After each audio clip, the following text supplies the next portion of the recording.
kan gå i gang med det samme.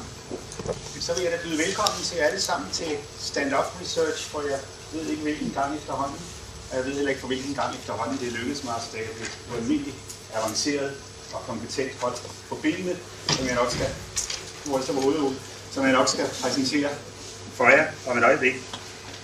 Vi har som emne næsten alt om sprog, og jeg vil godt starte med at sige, hvorfor næsten alt om sprog. Det er fordi, det er noget, vi alle sammen går og tænker på til daglig. Og jeg håber da, at vi alle sammen også går og undrer os over det en gang imellem. Og et af formålene med det her er netop, om ikke andet, at vi så skal blive meget mere bevidste omkring sprog, og omkring alle de nuancer, der er ved sprog.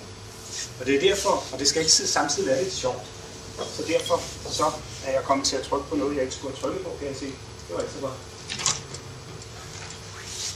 Sådan her. Derfor så er mottoet ej blot til alvor, for det skal på en gang være sjovt og være alvorligt. Jeg har altid troet på, at når tingene er sjove, så fungerer det bedre, så lærer man bedre. Konceptet er, som I måske ved, at I alle sammen har lejlighed til at sende spørgsmål ind. I det omfang, jeg husker det, så må I også godt stille spørgsmål undervejs fra salen. Der kunne være nogen, der sidder og brænder ind i noget. Det vil ikke, det skal være interaktivt, men jeg styrer det sådan, så man kan markere, og så prøver jeg at få jer alle sammen med i diskussionen. Samt gælder holdet, som ikke kender de spørgsmål på forhånd, der er blevet sendt ind.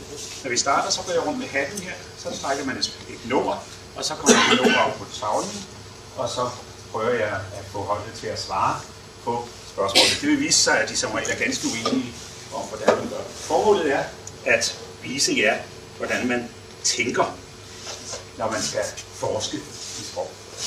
Jeg vil godt have lov til at præsentere holdet. Hvis vi starter fra venstre, så er det Steffen. I må godt stå op, når jeg præsenterer. Tusind tak. Det er Steffen fra tysk. Og ved siden af ham har vi Alexandra fra italiensk. Og så har vi Peter fra linguistik. Og vi har Robby fra engelsk. Og Sten, der også er fra engelsk. Og endelig Ole, som er fra nordisk. Og kender sikkert de fleste af dem på forhånd, kan jeg forestille mig. Hvis det her skal blive en succes, så afhænger det jo af os alle sammen. Det afhænger dels af de spørgsmål, som vi har sendt ind. Det afhænger af vores hold, og gode er det til at svare på dem. Og så afhænger det selvfølgelig også af jeres reaktioner. I må meget gerne blande jer. Det er meget almindeligt, at I ikke er enige i de svar, som der kommer.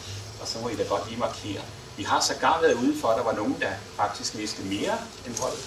Og så har de fået lov at sige det. Og nogle gange har det ovenikøbet vist sig at være rigtigt. Skal vi gå i gang?